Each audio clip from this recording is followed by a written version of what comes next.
ध्यान से देखिए, ये टीचर कुछ ज्यादा ही शरारती है।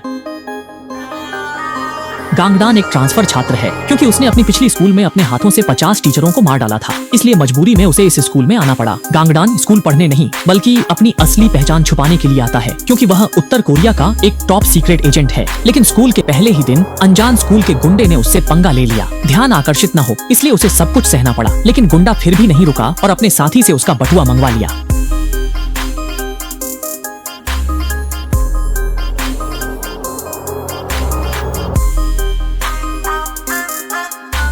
इतना उसने परिवार की फोटो निकाल ली और बदतमीजी से अपमानित करने लगा। गांगडान ने तुरंत फोटो छीन ली और गुस्से में मुट्ठी भींच ली। अच्छी बात समय पर टीचर आ गए, वरना गुंडों का अंजाम बुरा होता। स्कूल खत्म होने के बाद गुंडे को सजा स्कूल में रुककर सफाई करने को कहा गया, पर उसने यह काम गांगडान की बेंचमेट छुईहुआ को सौंप दिया। गांगडान नहीं चाहता था कि छुईहुआ इसमें फंसे, इसलिए वह रुक गया और साथ में सफाई करने लगा। अगले दिन वह स्कूल का गुंडा ज्यादा हद पार कर गया। गुंडों ने सारा कचरा छुईहुआ की डेस्क पर डाल दिया। छुईहुआ ने कोई विरोध नहीं किया, जैसे उसे ऐसी चीजों की आदत हो गई हो। गांगडान ने यह सब देखा तो वह छुईहुआ की मदद करने आ गया और कचरा साफ करने लगा। गुंडों की तानों का सामना करते हुए वह चुपचाप सहता रहा।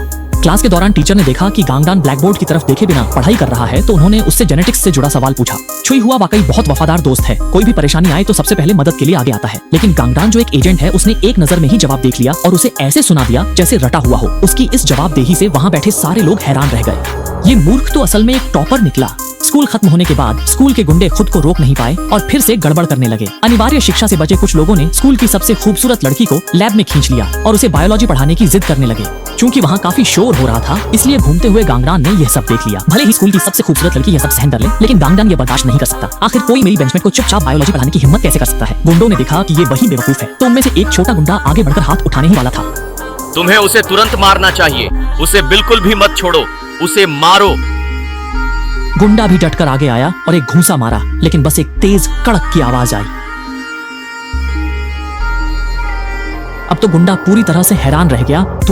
तूने तो कुछ दिन पहले ऐसा नहीं किया था। अगले दिन जैसे ही गांगडान ने उसे एक नजर देखा, गुंडे के सिर में झुनझुनी सी दौड़ गई। यहाँ तक कि कैंटीन में अगर दूर से भी दिख जाए तो भी सब लोग तुरंत डेंगी के लिए जगह खाली कर देते हैं। इस झगड़े के बाद गांगडान सीधे कैंपस का लीजेंड बन गया, जिसे हर कोई जानने और पहचानने लगा।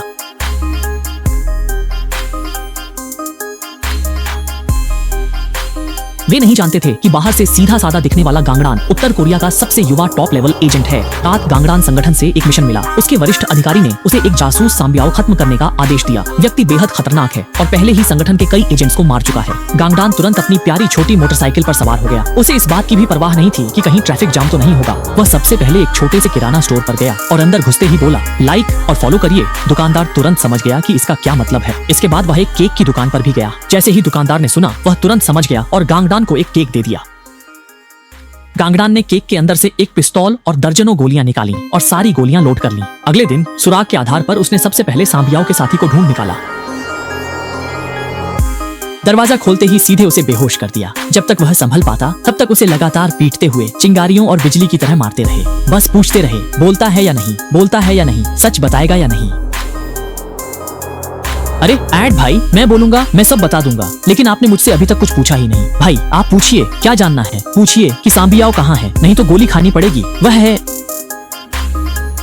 भाई ये बंदूक इतनी जल्दी क्यों तान दी? मैंने तो अभी तक कुछ बताया भी नहीं। सांबियाओ का एक संपर्क आदमी है, नाम है कसाई। मैं तुम्हें कसाई का पता देता हूँ। ये पता थोड़ा भारी है। भाई पकड़ो इसे। इस पुराने छक्के ने सीख भी जल्दी ली, लेकिन उसने स्टील बुलेट को भी गुस्सा दिला दिया। अब उसे और मौका नहीं दिया, सीधे एक बार में खत्म कर दिया। मिले हुए सुरागों के आधार पर स्टील बुलेट ने जल्दी ही कसाई को ढूंढ निकाला। उसने चुपचाप सांबियाओ की गाड़ी का नंबर लिख दिया। अब खेल शुरू होने वाला है। ध्यान से देखो, ये आदमी असल में आदमी ही है नहीं, असल में ये एक कातिल है, और वो भी उत्तर कोरिया का सबसे कम उम्र का टॉप एजेंट। आधे घंटे बाद सांबियाओ आखिरकार गुनगुनाते हुए आ गया। उसे बिल्कुल अंदाजा नहीं था कि उसके पीछे मौत मंडरा रही है। जैसे ही वो ट्रैफिक सिग्नल पर रुका, दोनों की नजरें मिली। नजरों से ही पहचान लिया, तुम ही हो वो जिसे दुनिया ब्याओ गेज के नाम से जानती है। मेरे पास तुम्हें दिखाने के लिए एक खास चीज है। देखो, अपनी चीज खुद ही देखो, मुझे मत दिखाओ। लेकिन डांग उसके पीछे लगातार पीछा करता रहा, और जैसे ही उसे मौका मिला, उसने सामने के पहिए पर गोली चला दी।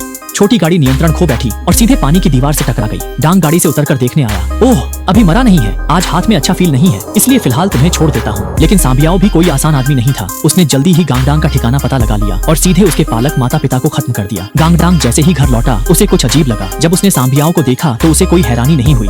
बटन खोलते ही वह सीधे कातिल में बदल गया और तुरंत एक जबरदस्त लड़ाई शुरू हो गई। दोनों ने ड्राइंग रूम से बेडरूम तक, फिर बेडरूम से वापस ड्राइंग रूम तक लड़ाई की। आधा घंटा बीत गया, लेकिन अब भी हार जीत तय नहीं हो पाई। संकट की घड़ी में सांबियाओ ने आखिरकार अपना घातक दांव चला दिया। जानलेवा कैंची किक, जल्दी छोड़ दे नहीं तो काट डालूंगा। गला छोड़ और तो तू छोड़, मैं पैर हटा लूंगा, जा अपनी राह। दोनों उठे और फिर से अपनी अपनी पोजीशन में आ गए।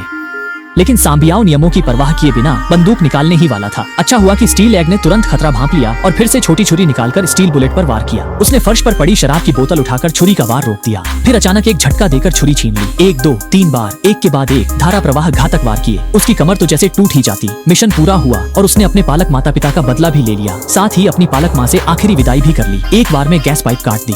फिर उसने सब कुछ माइक्रोवेव में डाल दिया और उसका घर भी आग की लपटों में जलकर खत्म हो गया। आखिरकार स्टील एग उत्तर कोरिया की नाव पर सवार हुआ और अपने घर लौटने की राह पर निकल पड़ा। आज की फिल्म यहीं खत्म होती है।